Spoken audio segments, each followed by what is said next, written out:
At this time, I would like for you to hear from Ms. McCarthy and Ms. Simpkins.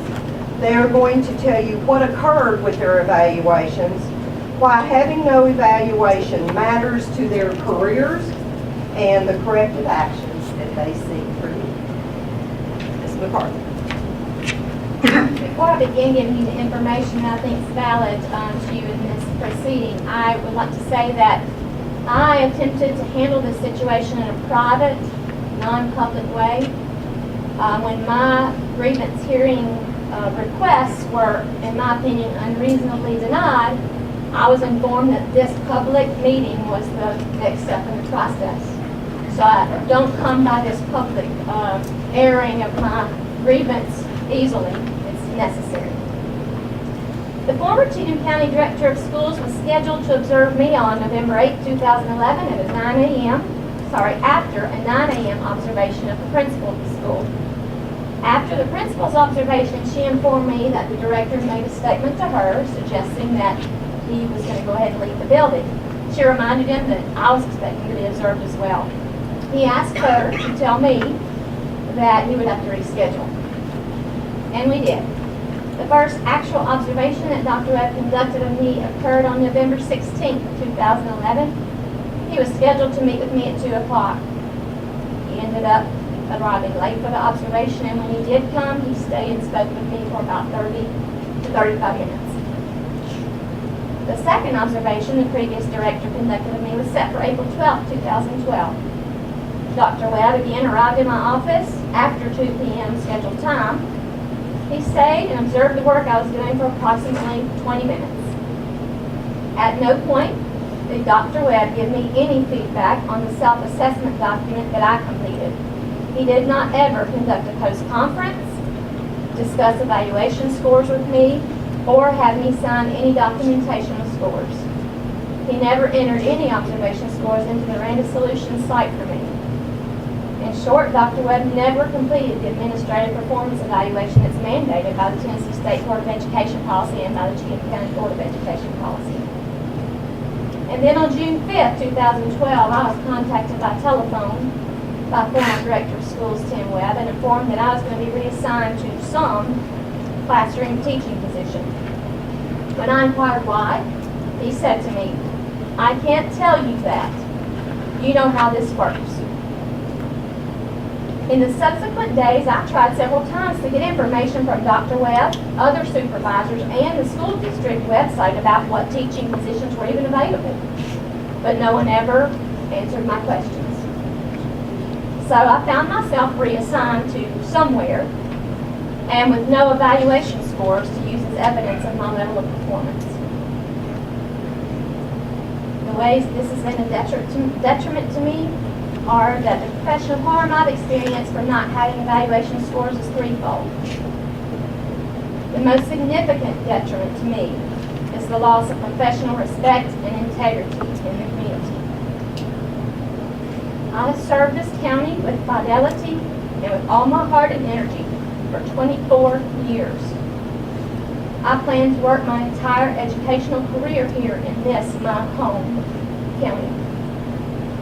In one decision by the former Director of Schools, guided by the former Cheatham County School Board, members of this community have now been given cause to wonder what I did wrong that could have caused me to be reassigned to the classroom.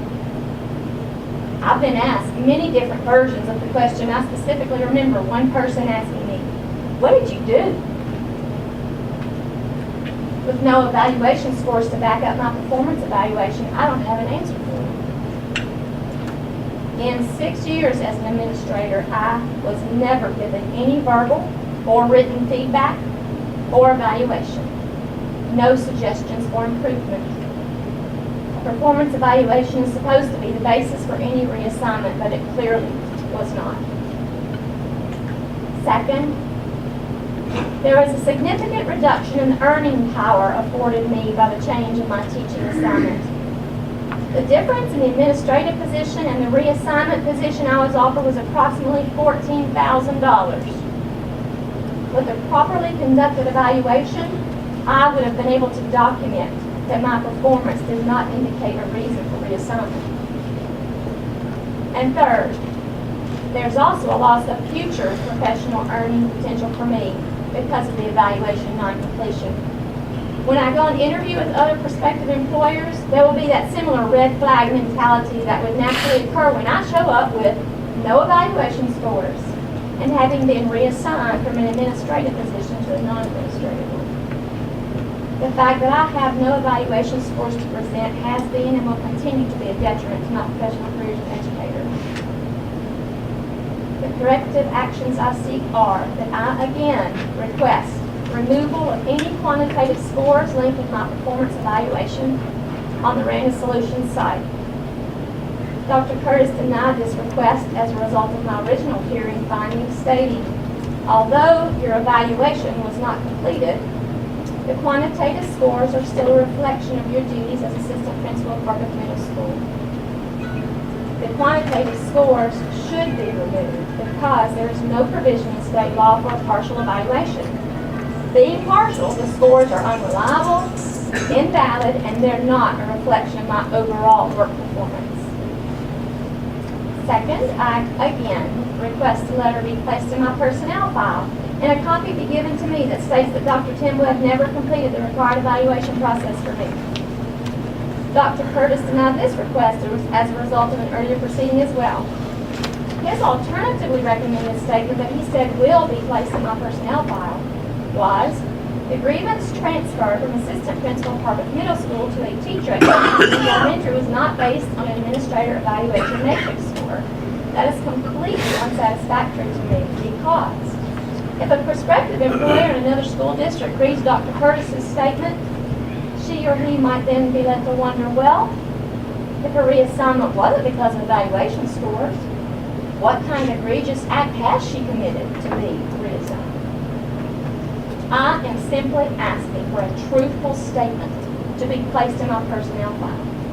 Dr. Webb knew he was assigned to ensure my evaluation was completed, and he did not do it.